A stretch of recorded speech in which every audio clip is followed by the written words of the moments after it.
following production of the Bang Cartoon Radio Hour contains fictional material used strictly for satirical and comedic purposes, and it should not be accepted as being factual, and all voices are impersonated. Welcome!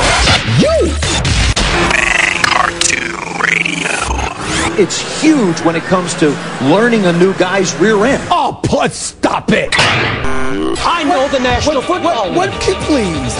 Sometimes they run and they smell like sex. That's how we do it. Bang Cartoon Radio. Look here, things need to be done around here. A lot of people have picked us to put in the seat, and rightfully so. Welcome to the Bang Cartoon Radio Hour. I did my job! I showed up! I know it. And now, here's John and Tom.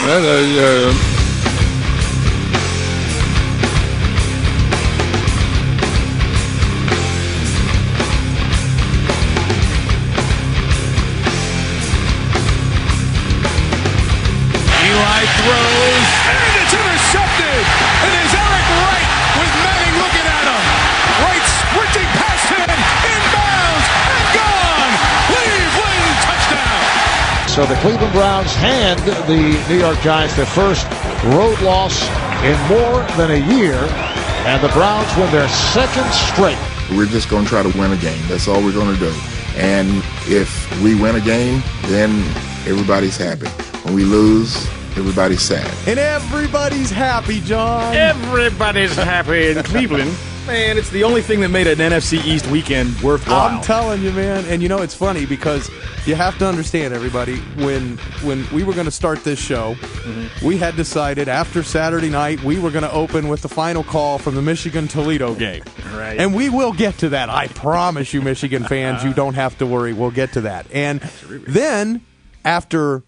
I guess it was about 4 o'clock on Sunday. I'm like, let's do the end of the Washington game. And then about 8 o'clock on Sunday, John's thinking, I kind of like the end of the Dallas game. And then after last night, I think we both kind of agreed, let's go with the end of that game. Yeah, something that makes us happy. I mean, F Philly, right? Yeah. F them and their 40 Yeah, there's points. still a game behind us, so, Yep. But thank goodness the Browns did that. Oh. I tell you what, though, Tom, I'm glad about two things. Number one, I am glad that I never once said, "Oh God, we'll crush the Rams." Right.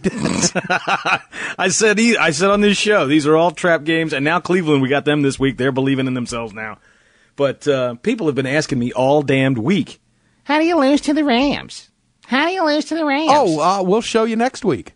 I mean, dude, did you guys not watch this game? Am I the reporter that's going to tell you all what happened? This is how you lose to the Rams. Right.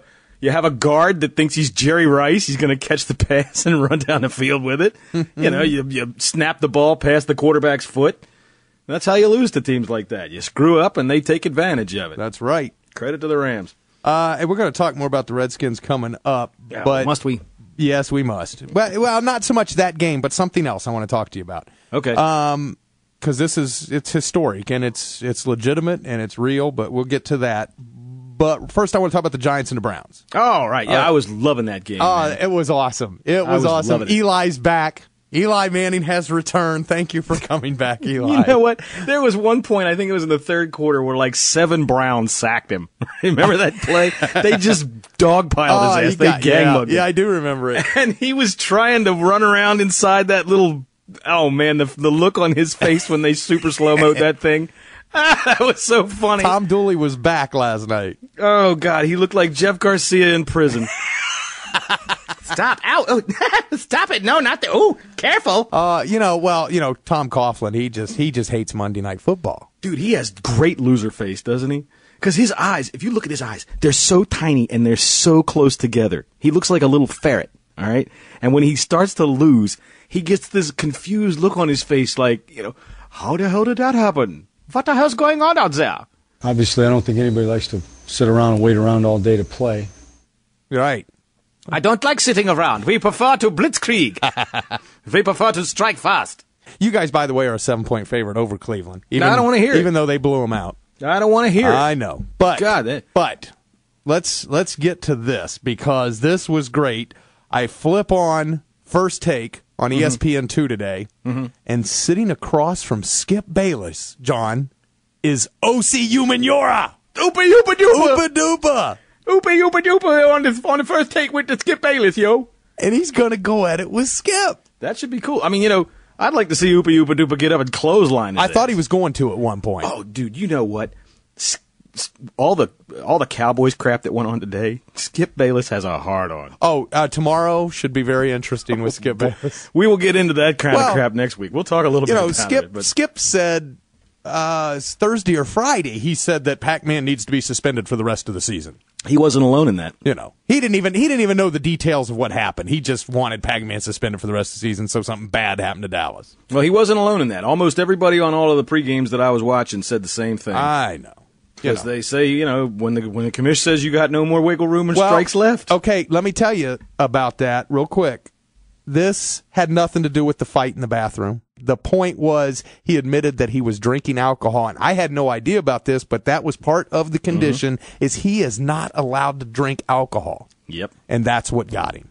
Oh, well, for Pac-Man. Yeah, so Pac-Man's gone, Terrence Newman's out. You broke the motherfucking mirror! Right. Bitch, now you're going to get me in trouble. Right. All right, so. It wasn't my fault. He bought me the beer, and then he broke the mirror. He's supposed to be my bodyguard, and he's contributing to my delinquency. Yeah, contributing to the delinquency of a cornerback. What the fuck is that?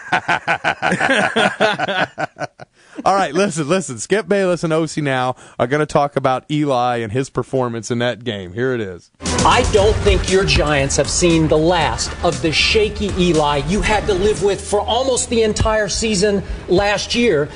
So I don't think we've seen the last of him, because I think he's going to start fighting his confidence now, because that was the old shaky Eli last night. How many passes have you completed in your NFL career? I've completed 0, but I've watched more than you can even imagine. You look like an athlete. You look the part, but as far as that goes, that's as far as your athletic accomplishments have gone. Okay. You cannot sit over here and dissect Eli Manning the way you're doing. That's absolutely ridiculous. Okay, how many passes has Tom Coughlin completed in his career? Tom Coughlin was a wide receiver at Syracuse. Oh, come on. I mean, he was a nobody. He's been playing football for a long time, Skip. I mean, I cannot believe you actually have the nerve to sit up here and just pick apart a Super Bowl winning quarterback. Explain where I'm wrong, because to me, that Eli in the playoffs last year, it was as if he had been abducted by aliens, because suddenly that scowling, slump-shouldered... What did you see through the first 4 games of this year? Did you see the Eli Manning of last year?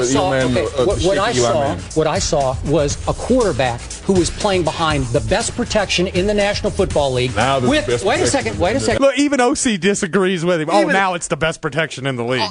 Dude, I said this last week on the show. Hopefully this lost by the Giants will wake all these jerk-offs up and stop them with this, they're the greatest team in the world. They'll just move on to another. They're going to crown a new champion, John. Get ready, Tennessee. Here they come. Hey, it's just like USC was the greatest team in college football. They said they might be the best team of the past decade. They would win the AFC or the NFC West. And a week later, Oklahoma. Oh, this is clearly the number 1 team in the country, and now they're all over Texas. Well, and Florida.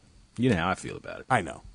We'll get to that. I know. You know how I feel we are going to get to that. So anyway, I do like that, though. How many passes have you thrown, Skip? How many has Tom Coughlin thrown?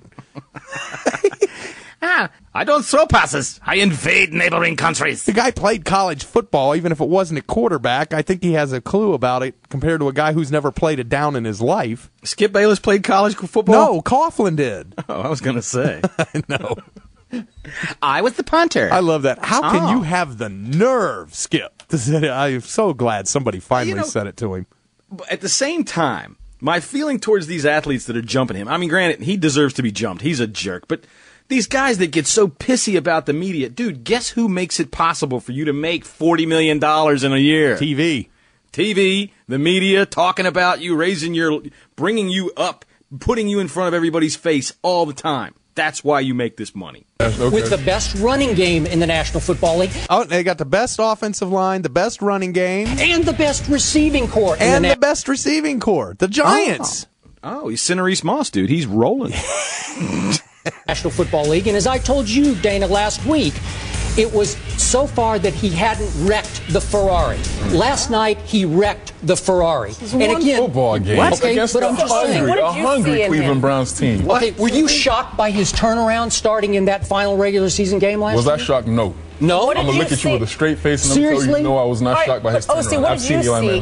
What did you see in him in the first 4 games? You asked Skip, what did you see in Eli the first 4 games? I saw a poised quarterback. I saw a quarterback who was leading that offense. I saw a quarterback who was intent on pushing this team to a winning season. That's what I saw. Hang down your head, Tom Dooley.